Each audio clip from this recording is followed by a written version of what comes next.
Hi, welcome to Season 3, Episode 4 of The Weekly Wave. I'm Matthew Lyons. And I'm Aaron Johnson. And our special guest here today is local business owner, Mr. Richard Rosen. How are you? Good. How are you guys? Doing Fantastic. Congratulations on your show. Thank you very much. So we brought you here today to talk about your many businesses. I mean, you're owner of a realty group. I mean, you own 2 restaurants, and also, shameless plug, but you have a local beehive in your backyard. Let's start off with the restaurant. Do you want to go with the first question? Or? Sure. So I feel like a lot of restaurant owners, they dream of owning a restaurant. Was that always like your childhood dream? Or did you just decide one day, like, you know what, I'm going to open up a restaurant? You know, that's a great question. So when I was younger, everybody wants to own a restaurant. I mean, I think every guy every boy, they've all wanted to own a restaurant. I happened to work as a young boy for the Wakefields, who owned the famous Toll House restaurant in Whitman when I was like 13, 14 years old. And then when I went on to college, I actually took, and a lot of people don't know this, restaurant hotel management in college.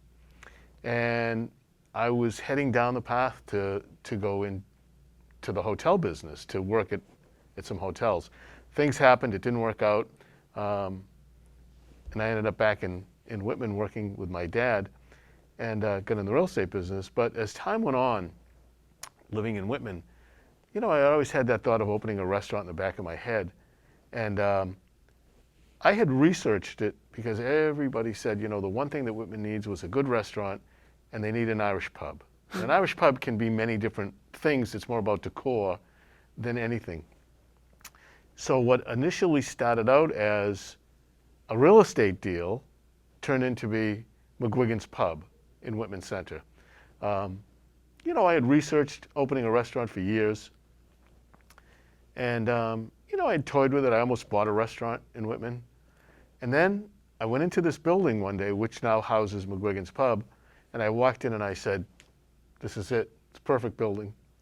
And the rest is history. So that will be 11 years in December that we opened. Wow. So it's been a long time. And then last year, I built and opened the patio at McGuigans, which is a totally different menu, totally different type of building across the street. So I own 2 restaurants in Whitman Center across the street from one another. It's fantastic. So where did the name and kind of like the ambiance of McGuigans Pub come from? So it's my wife's maiden name. Oh, wow. Yeah, not a lot of people know. A number of people ask, you know, where did that name come from?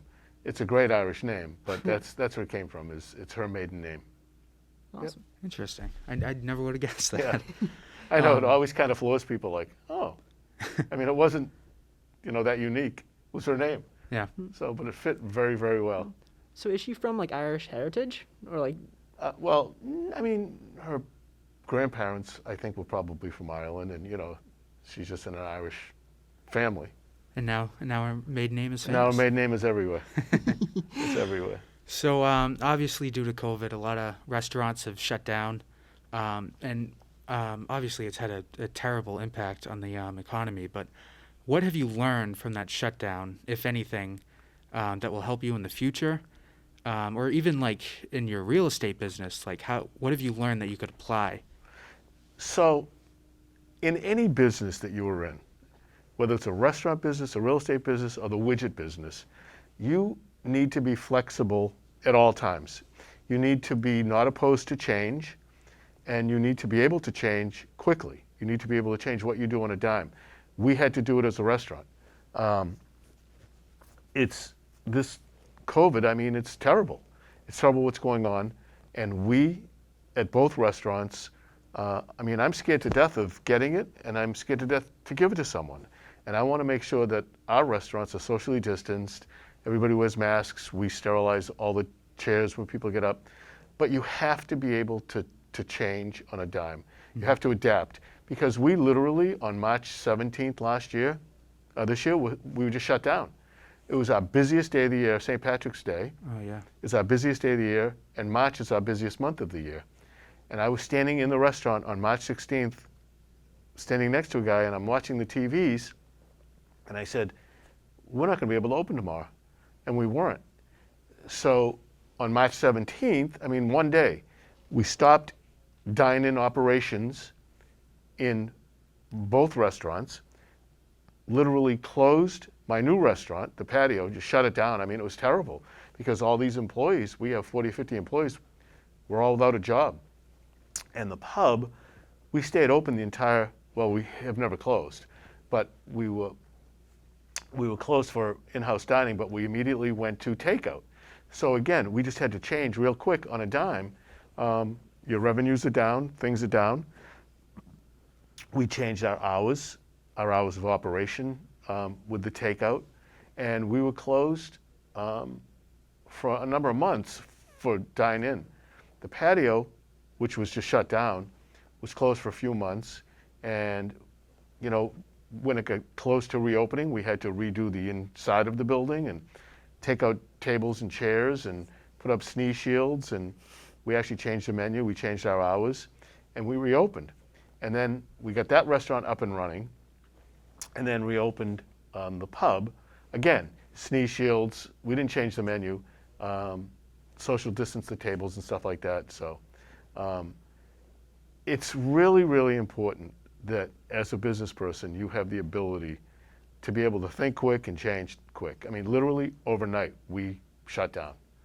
And it was pretty tough. I mean, it's not great now, but Right. I mean, it's pretty tough. Like, you know, not long ago, we just had our hours cut. You know, we were able to open at about 50% occupancy in both places. And we were staying open till like 11 o'clock, but now they just came out and said, well, you know, you've got to cut your hours. We stop serving food at 9 o'clock or 9 to whatever it is, and everybody's got to be out. So, I mean, that hurts as well, but you got to do it. Yeah. You got to do it and move on, you know? So we're fortunate that I own my properties as opposed to most restaurateurs rent their properties. And those are the ones that you know, are in a lot of trouble and will be in a lot of trouble. Because you're still paying those like rent and all the utility fees, and Correct. it's just a sad sight to see. But I mean, going off like kind of like a sadder, like more of a topic, what was the inspiration for your menu at McGuigans? Because I feel like a menu, like that's like your focal point. That's the focal point of your restaurant.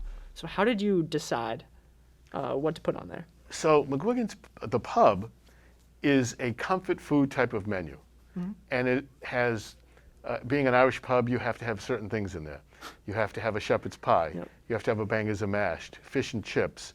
So I actually designed most of the menu because I'm a really simple eater, and it's a lot of comfort food. We have like 13 entrees, bunch of really good appetizers, and I wanted different appetizers. Now the patio is totally different. I kind of let my daughter, who runs both restaurants, her and some of the managers, we had meetings. I never met with anybody doing the menu for the pub. I just kind of did it, said, yeah, this is how I think it ought to be. You know, we changed some things, but we ran with it.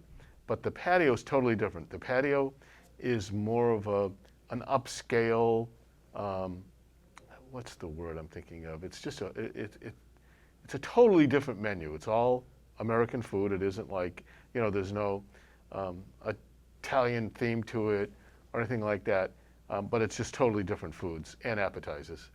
So that one was designed by a lot of people. Cool. All right, so we've talked about COVID, talked about your restaurants. Now, to talk about the honey and the beekeeping, because this is fascinating to me. I've never met a beekeeper before. And how did you get involved in this? Did you know a beekeeper and you kind of saw like a glimpse of how it was run, or did you just decide one day, I want to get involved in the bee business? No, it's actually kind of funny. So it was one of those crazy things that I got interested in bees. And I studied it, and I did know a couple of beekeepers. And a friend of mine lived in Duxbury, and he had a beehive. So we chatted several times, and I started to read books and do some research on honeybees. And one day, he needed help he had an accident where he broke his leg, and he needed a hand putting the bees the day that you picked up the package of bees and installing them in the hive. So he asked me to go pick them up, and I was horrified. So I picked up the bees, I brought them down to his house, helped him install them. I went, yeah, I could do this. So I did some more research, and then the following spring, I bought, you know, the stuff to build 2 hives, and they say you should start with 2. In case one goes bad, you still have one, and if one goes bad, and you can figure out what you did wrong. So I started with 2. I now have 9. It is just an amazing hobby. It's more of a hobby than anything. I mean, you could never make money. It's not like a business. I mean, it's a hobby, and it's really fun. The life of a honeybee is one of the most amazing things that you've ever looked at in your entire life. So from him, basically got me started. And then what happened was the first year, I did really well with honey, and I had this honey. I was like, wow, this is pretty cool. And then the following year so I went from 2 hives to 3 hives to 5 hives to 7 hives to 9 hives. And it's a lot of work. I'm not going to 10, I can tell you that. If anything, I'll go down a little bit. But then I ended up with all this honey. It's like, what am I going to do with the honey? And that's another whole aspect, is the extraction of the honey from the hives. So learned how to do it. And now I extract the honey, I bottle the honey. And I had so much of it, it's like, what am I going to do with it? So we now sell it, because, I mean, there is nothing better than pure honey. There's a whole bunch of things that you can use honey for. So I sell it under, of course, the McGuigans honey. It's pure honey. I mean, literally, that was born and raised in Whitman, just a couple of miles up the street. And yeah, so I bottled it, and so we raised the bees, and it's fascinating. And I think that you learned prior to us doing this that I actually have a TV show. Mm-hmm. It's called The Buzz Around Bees. And we've been doing it, Mr. Tachi is my producer. And I got to be honest with you, the show was his idea. It wasn't mine. And we've been doing it for 3 years. And we've won a couple of awards, believe it or not. And the life of a honeybee, it's fascinating. And you could never learn enough about it. Because a honeybee, everybody's afraid of getting stung. You know, bumblebees, everybody would be afraid of bumblebees. Bumblebees don't even sting you. Yeah. You know, I used to be scared to death of a bumblebee, and now it's like, you know, I'm in my yard with my gardens with flowers and stuff, and the bumblebee will be like sitting there next to me, looking at me, going, "Hey, what's up?" And a honeybee won't sting you unless they know that they're going to die when they sting you. So their goal is not to sting you. It's mostly because you swat it, is when you get stung. And I get stung, you know, once a year or something like that. But, Oh, wow. you know, nothing bad. And but it is fascinating. Where Do you can have any- someone go to buy this? So we now sell it at McGuigans Pub in the patio at McGuigans, as well as we sell it at a couple of other locations. We've had people grab me and want me to sell it in their store, so we sell it at Duval's in Whitman and Lipinski's Fruit Stand in Hanson. I mean, everybody loves local honey. Yeah. And it's funny because I have people that come into the restaurants that have never eaten there, they don't drink, but they just come in to buy the honey because they've heard that we sell honey. So, and I have, you know, after doing it for several years and having 9 hives, I have a lot of honey. Yeah. So, Do you need like licenses or permits to have that beekeeping? not in Massachusetts. I think technically, you know, it's funny because when this pandemic started and I had nothing to do, I took a master's beekeeping course online. And there are some states that you need to be licensed. And frankly, you should have to learn something about having beehives before you get them. Right. Because it can be dangerous. And I know people that, you know, oh, my kid's going to do a beehive. And, you know, they're going to pick up their bees and they don't have any protective equipment. It's like, you can't open a beehive without having your face covered. It's very dangerous. So you should know stuff about it before you start to do it. So it's a good question, but no, there are no requirements. And for my final question, for someone who owns so many businesses, how do you manage your time so efficiently? You know what? Another great question. In order to be successful, you have to be really good at time management. It's all about time management and organized. You have to be well organized. And I'm just organized and have, you know, a good control of my time management. I'm really not as busy as it seems. I got plenty of time to play with bees and work out my gardens and stuff. Well, But thank you. you really do need Thank to you do so that. much for coming on. This was a great interview. Great. Glad to be here, and congratulations again on your show. And I understand you're on Chronicle, and that's great. Yeah. Thank you. Wonderful. Thanks for having me. Thanks for watching, and tune in next week for a brand new episode of The Weekly Wave. Make sure to follow us on all of our social media platforms at either the Green River Gazette or the Weekly Wave. Stay safe. Goodbye, everyone.